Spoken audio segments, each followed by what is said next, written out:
yung pag-aararo, hindi kagaya sa atin sa Pilipinas, pag nag-aararo ka, isa lang na hayop ang kailangan mo. Nakalagay yung pamatok, isang kalabaw lang. Sa Israel kasi, pag nag-aararo sila, dalawa. Hindi pwedeng magkaibang hayop. Pagka baka din. Dapat ang hindi mo pwede partneran ng asno. Kasi yung baka malakas, yung asno mahina, at saka hindi magkasi tangkad. Magiging ganun, hindi pantay ang pag-aano ng lupa.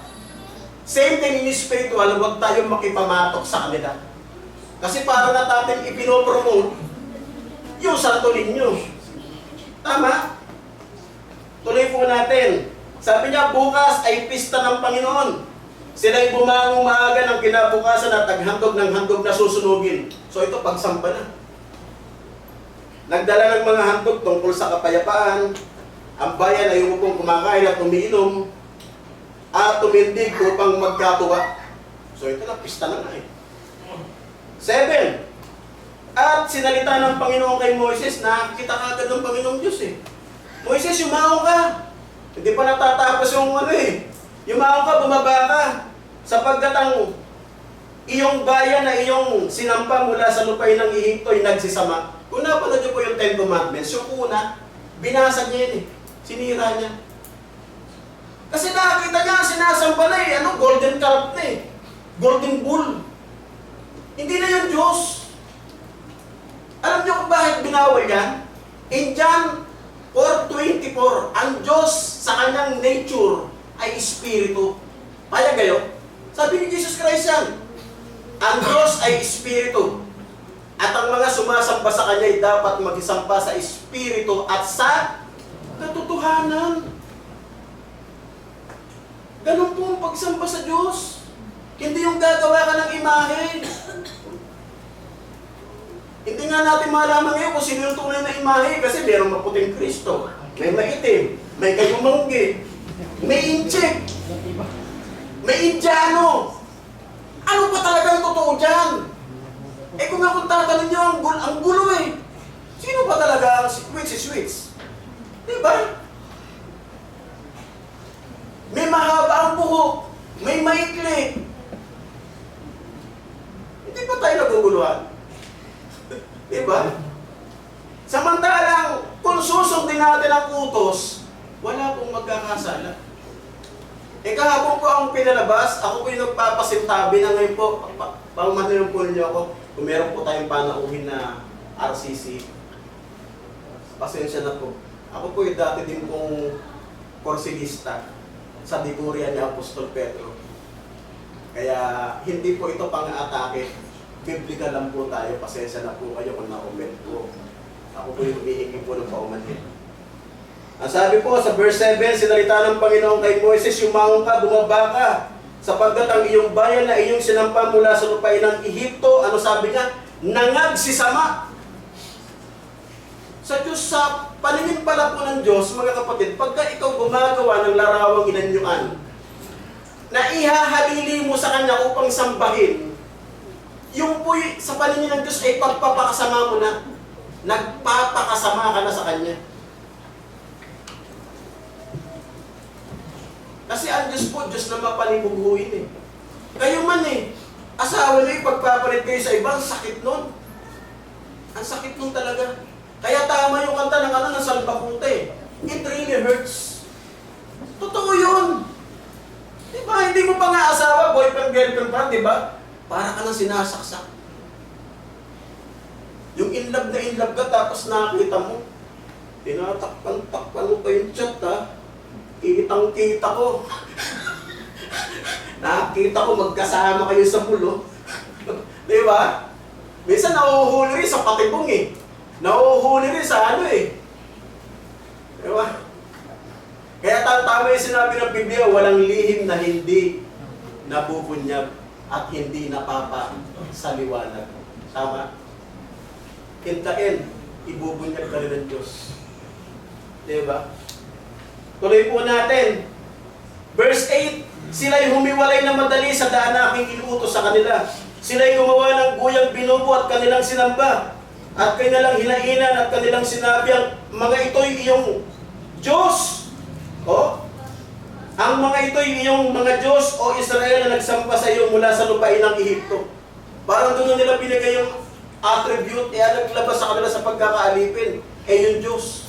Ang naglabas na sa kanila ngayon, naging si Apis na. Yung golden calf, yung Diyos-Diyosan sa Goshen.